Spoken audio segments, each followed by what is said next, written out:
Ang pagkamatay ni Jesus. Pagkatapos nito, alam ni Jesus na naganap na ang lahat ng bagay. At bilang katuparan ng kasulatan ay sinabi niya, nauuhaw ako. May isang mangkok doon na puno ng maasim na alak. Inilubog nila ito, o rito ang isang espongha. Ikinabit sa sangan ng isopo at idiniit sa kanyang bibig. Nang masisip ni Jesus ang alak, ay kanyang sinabi, naganap na. Iniyukayok niya ang kanyang ulo at nalagot ang kanyang hininga. Yan ho yung ang pagkamatay ni Jesus. So kung atin hong didili-dilihin at siguro ho'y naglalaro sa ating isipan kapag dumarating yung tradisyon natin ng mahal na araw na atin hong ginugunita ito hong hirap at sakit ng ating Panginoong Hesus. Makikita ho natin doon sa mga paglalarawan ng ating mga kapwa Kristiyano kung paano siya pinahirapan at namatay sa krus, kung paano sinasadula natin at paano natin nababasa sa mga pasyon at maging sa Biblia at maging sa mga aral na ating napapakinggan sa mga taong naghahatid nito. Makikita natin kung gano'ng hirap na dinaras ng ating Panginoong Hesus noong kanyang kapanahunan. Nauuhaw ako. At pagkatapos ay maasim na alak na inilagay sa isang esponga upang idikit sa kanyang labi. At iyon hong kanyang sinabing yon ang nagduluto sa kanya ng pagkawala ng kanyang ulirat dito sa mundo bilang tao dito ho nung siya ho'y naririto pa. Kuya Ben, Kuya Joe, ano po ang masasabi ninyo rito? Mga kapatnubay, ang pagkamatay ni Jesus. Ang pagkamatay po ng ating Panginoon, ang katuparang misyon na ibinigay sa Kanya ng Diyos. Ang tubusin ng pagkakasala ng sanlibutan, ang pagkagapi sa kamatayan, at ang pagkahuaw sa pagbabalik loob sa Diyos. Kung nakinig lamang po sana ang mga tao sa mga aral ng Diyos sa panahong yun, hindi na sana dinanas pa ng ating Panginoon ang pagpapahirap sa Kanya.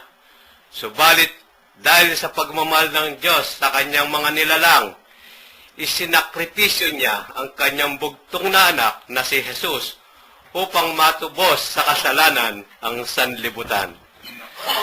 Yun. Nakita mo naman yung paliwanag. Detalyado Detalyado ang paliwanag ni Kuya Joe nang dahil sa pagmamahal ng Diyos Ama sa mga tao na Kanyang nilikha upang maibalik sa Kanya itong pagkawalay nitong mga tao na ito, isinakripisyo yung Kanyang bugtong na anak upang siyang mamagitan at mapalapit tayong muli. So, ginampanan ng ating Panginoon Hesus yung Kanyang tungkulin. Kaya nung siya nauuhaw, kaya nung siya pinahihirapan, tiniis niya yan. At sinabi pa nga niya dapat maganap ito Dapat ito'y mangyari. Dahil kung hindi mangyayari ito, hindi magkakaroon ng katubusan. Kuya Ben, ano po lang sa inyo rito? Ibig ko lamang pong bigyan ng punto ang mga bagay na nakapaloob. Una, bakit binanggit ni Jesus na nauuhaw? Pangalawa, sinabi niya yung dalawang wika kasi po yung nakapaloob dito, yung naganap na o natapos na. At ang isa, nakatanungan dito, bakit kinakailangan ang anak ng Diyos ay mamatay? Hindi po ba ang Ama ay makapangyarihan na wag na parusahan pa ang kanyang anak? Pwede naman sabihin ng Diyos na pinatawad na ang inyong mga kasalanan. Nasa Kanya yun Pwede naman sabihin ng ating Ama, mawala ang mga kasalanan ng sangkatauhan. Ganito kakapangyarihan. Ito yung ating pinaniniwalaan na ang Diyos ay walang hindi magagawa na ninanais niya. Isa-isahin ko po. Una, nauuhaw si Jesus bilang isang anak ng Diyos. Hindi maaari na mauhaw sa tubig. Siya pa nga ang nagbibigay nito. Siya pa nga ang nagsabi doon sa babae na hiningan niya ng tubig at sinabi niya na hindi na kailanman maaari pang mauwaw ang sino mang makainom noon. Pero bakit siya sa kapanahonang iyon, sa gitna ng pagkakapako sa krus? Dalawang bagay po ang sinasabi ng mga ating mga nagbibigay ng pagpapaliwanag. Yung pagkatao ni Jesus nung mga sandaling iyon, yun ang nagaganap sa kanya. Lahat ng mga tao raw po na namamatay ay sadyang naghahanap ng tubig. Pero hindi talaga binibigyan ng tubig kasi daw po pag binigyan ng tubig, nagtsotsok. Lalong nagmamadali ang buhay eh. Kapag yung naghihingalo at binigyan mo ng tubig, lalong namamatay. Kaya't ang ginagawa, binabasa lang talaga sa labi. Pero bakit kinakailangan pa naman nila nalagyan ng abdo, ng mapait? Yun ang mga tanong na gusto natin pong malaman. Na gusto ng mga tao na alamin, bakit kinakailangan pa na dun isawsaw? Pwede naman basain na lang ng tubig. Inilalagay ang mga bagay nito sapagkat may mga simbolo na ibig ipaalam sa sangkatauhan. Ang kapaitan ng pagtanggap ng mga bagay-bagay na naranasan ni Jesus sa piling ng mga tao. Ito yung pait na kanyang dinaranas ng mga sandaling ito. At ito rin ang kanyang kinauuhawan na sana ang mga taong yan ay magbalik loob. Hanggang sa ngayon, nariyan ang mga tao na kinauuhawan ng Diyos, na ibig ng Diyos na makapiling at makasama sa kanyang kariyan. Subalit sila ang lumalayo ng kusa sa ating amang Diyos. At ito ang nais ni Jesus, na kanyang ibig matapos na misyon ay makuha niya ang lahat ng mga tao at makasama niya sa piling ng kanyang ama.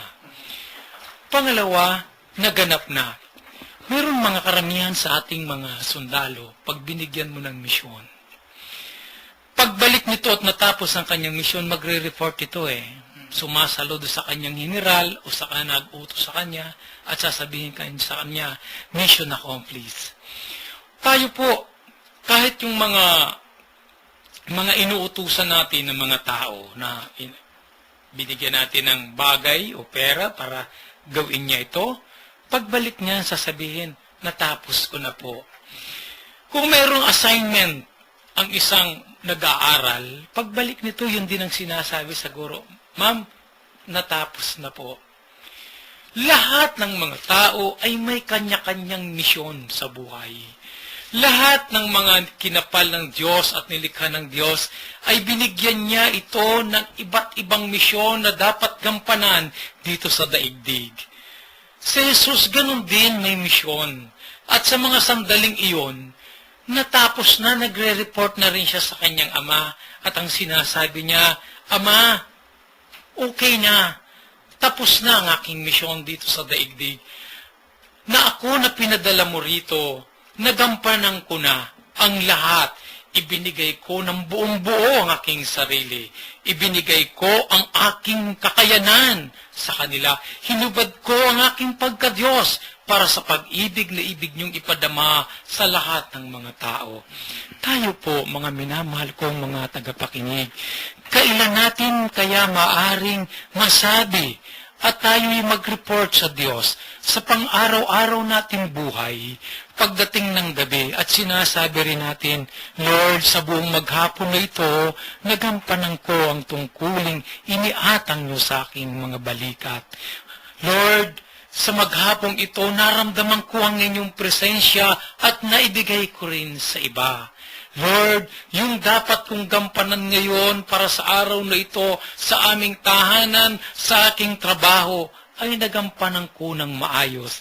Kailan natin ito masasabi sa Panginoon?